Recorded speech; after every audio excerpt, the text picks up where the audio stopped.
नमस्कार, मी किरण आयरे. किरण किचनमध्ये तुम्हा सर्वांचं स्वागत. तर आज आपण साठ्याची करंजी कशी बनवायची ती बघणार आहोत. तर इथे तुम्ही बघू शकता किती करंजी खुसखुशीत झाली आहे आणि करंजीला पदरही किती छान असे सुटलेले आहेत. हे बघा किती सुंदर अशी झाली आहे. तर चला आपण रेसिपीला सुरुवात करूया. तर आधी आपण रवा भाजून घेणार आहोत. तर इथे मी कढईमध्ये रवा घातला आहे आणि तो मी बारीक गॅसवरती भाजून घेते.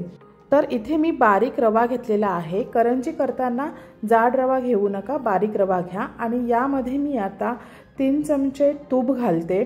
तूप घालून जर आपण रवा भाजला तर तो चांगला भाजला जातो आणि रव्याला आहे ना चांगला असा स्वाद येतो. त्यामुळे आपण रवा भाजताना तुपाचा वापर करायचा, तेलाचा वापर करायचा नाही. आणि करंजी केल्यानंतर करंजीतला आतील जे सारण असतं तर ते आहे ना चांगलं सडसडीत असं राहतं किंवा त्याचा गट्टा होत नाही. त्यामुळे तुपाचा वापर हा भाजताना करायचा. आता इथे बघा तुम्ही चांगला रवा भाजून झालेला आहे. आता मला अर्धा किलो रवा भाजायला 15 मिनटं लागलेली आहेत. मी कमी गॅसवरती रवा भाजून घेतला आहे. आणि इथे मी आता खोबरं भाजून घेते. इथे सुकं खोबरं मी किसून घेतलेलं आहे आणि ते आता मी इथे भाजून घेते. कमी गॅसवरती भाजून घ्यायचं आहे. ते पटकन भाजलं जातं, त्यामुळे कमी गॅस करून चांगलं खोबरं भाजून घ्यायचं. तर इथे हे बघा चांगलं खोबरं असं भाजून झालेलं आहे. तर मी आता हे खोबरं आहे ते मी काढून घेते. आणि याच कढईमध्ये मी आता तीळ घालते आणि खसखस घालते आणि दोन्ही पण मी चांगलं गॅसवरती भाजून घेते. हे भाजायला जास्त वेळ लागत नाहीत. तीळ आहे हे जास्त भाजायचे नाहीत, नाहीतर कडवट अशी चव येते. तर हे तीळ आहेत हे मी 2 ते 3 मिनिट भाजून घेतलेले आहेत. आणि त्याच कढईमध्ये मी आता ड्रायफ्रूट्स घातले आहेत. तर इथे मी बदाम आणि काजू घेतलेले आहेत, ते मी बारीक चिरून घेतलेले आहेत. आणि तुम्हाला जर कोणते ड्रायफ्रूट्स हवे तर तुम्ही यामध्ये घालू शकता. तर इथे मी तूप घालते आता आणि ते तुपावरती 2 ते 3 मिनिट चांगले भाजून घेते. हे बघा इथे आता चांगले भाजूनही झालेले आहेत. तर ते मी आता काढून घेते. आता इथे रवा थंड झाला आहे. आता त्यामध्ये आपण बाकीचं साहित्य घालूया. तर मी खसखस आणि तीळ घालते, सुकं खोबरं घालते आणि हे सुकं खोबरं मी हाताने चुरून घेतलेलं आहे. पिठी साखर मी पाव किलो घेतली आहे. आणि आता मी वेलची पावडर घालते 2 चमचे. आणि यामध्ये आता आपण ड्रायफ्रूट्स आहेत ते घालून घेऊया. ड्रायफ्रूट्स हे ऑप्शन आहेत, घातलात तरी चालेल, नाही घातलात तरी चालेल. आणि आता आपण हे सर्व सारण आहे ते चांगलं मिक्स करून घेऊया. तुम्ही चमच्याने घ्या किंवा हाताने मिक्स करून घ्या. सर्व रवा आणि साखर ही चांगली मिक्स व्हायला पाहिजे यामध्ये. तर इथे हे बघा किती चांगलं असं सारण मिक्स झालं आहे आणि वेलचीचा सुगंधही खूप छान असा सुटलेला आहे घरामध्ये. म्हणून वेलची आहे ही शेवटला घालायची. तर आता इथे सारण तयार झालेलं आहे. आता आपण करंजीचं पीठ आहे ते मळून घेणार आहोत. तर हे सारण आता आपण बाजूला ठेवूया. आणि एका भांड्यामध्ये मी आता मैदा घेतला आहे अर्धा किलो आणि इथे मी मीठ घालते आणि अर्धी वाटी मी तूप घेतलं आहे. तूप कडकडीत गरम केलं आहे आणि यामध्ये मी घातलेलं आहे. करंजी खुसखुशीत पाहिजे असेल तर यामध्ये आपण मोहन घालतो ते कडकडीत घालायचं, म्हणजे करंजी आहे ही खुसखुशीत होते. आणि इथे मी चमच्याने सर्व चांगलं मिक्स करून घेते. गरम गरम असताना हाताने तुम्ही करू नका, नाहीतर हात भाजला जाईल. इथे आता थंड झालं आहे, त्यामुळे मी आता 2 हाताने मैदा आहे हा चांगला हातावर चोळून घेते. तर इथे बघू शकता अशी मूठ बांधली गेली म्हणजे मोहन हे ह्या मैद्याला चांगलं लागलेलं आहे. तर आता यामध्ये आपण थंड पाणी घालूया आणि हे पीठ आहे हे चांगलं आपण मळून घेणार आहोत. पीठ मळताना जास्त पातळ पीठ करायचं नाही किंवा एकदम घट्ट असं पीठ करायचं नाही.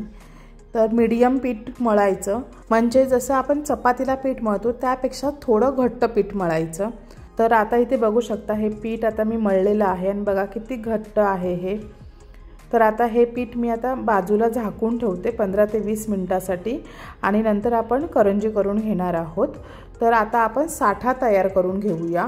तर इथे मी एका भांड्यामध्ये मी कॉर्नफ्लॉवर घेतला आहे आणि त्यामध्ये मी आता तूप घालते। हळूहळू तूप घाला, नाहीतर एकदम भरपूर पातळच होईल। तर इथे मी थोडं थोडं तूप घालते ह्यामध्ये आणि हा जो साठा आहे तो मी चांगला करून घेते। परत मी तूप घालते यामध्ये, परत मी हे चांगलं मिक्स करून घेते। हे बघा अशा पद्धतीमध्ये। तर इथे बघू शकता असा मी साठा तयार करून घेतलेला आहे आणि आता आपण करंजा करायला सुरुवात करूया। तर इथे मी आता त्या पिठाचे 3 गोळे करून घेते आणि इथे मी 3 चपात्या लाटून घेणार आहे। हे बघा इथे 3 गोळे केले आहेत। एक गोळा घेते आणि आता मी त्याची चपाती करून घेते। जशी आपण चपाती करतो तशीच याची चपाती करून घ्यायची आहे, पातळ। हे बघा अशी। तर अशा मी 3 चपात्या आहेत त्या मी करून घेते आणि नंतर आपण त्या चपातीला साठा लावणार आहोत। तर आता इथे मी बाजूला ठेवते। अशीच मी ती चपाती घेते आणि हा साठा अशा पद्धतीमध्ये लावून घ्यायचा आहे चपातीला। एका चपातीला लावून झाला की परत दुसरी चपाती त्यावरती ठेवायची आणि दुसऱ्या चपातीला तो साठा लावून घ्यायचा आहे। अशा 3 चपात्या एकावरती अशा टाकायच्या आणि त्याला साठा लावून घ्यायचा, म्हणजे करंजीला लेयर्स आहेत हे खूप छान असे येतात। हे बघा अशा पद्धतीमध्ये। अजून एक मी वरती एक चपाती टाकते आणि या चपातीलाही मी साठा लावून घेते।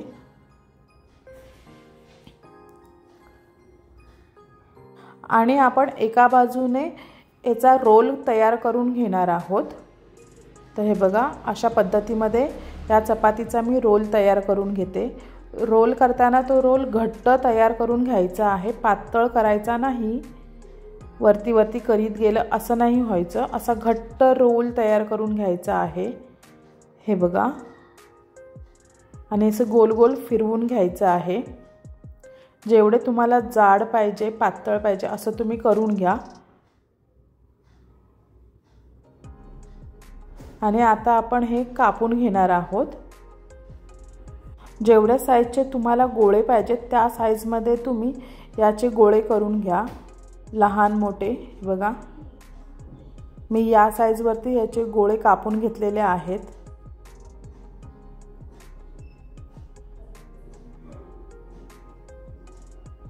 आता मी एक गोळा घेते आणि ना हाताने तिरका क्रॉस करून घ्यायचा आहे आणि त्याची आपण चपाती लाटून घ्यायची आहे। हे बघा पातळ अशी चपाती लाटून घ्यायची।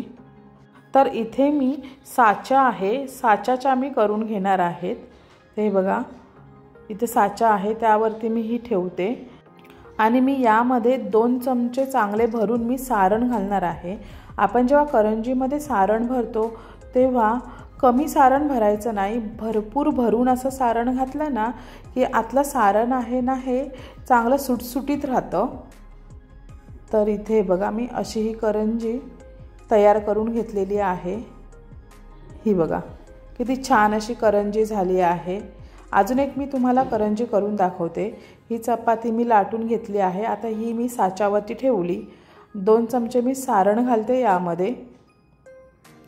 असं दाबून घ्यायचं सारण थोडं आणि बाजूने पाणी लावून घ्यायचं, म्हणजे ते चांगलं चिपकलं जातं।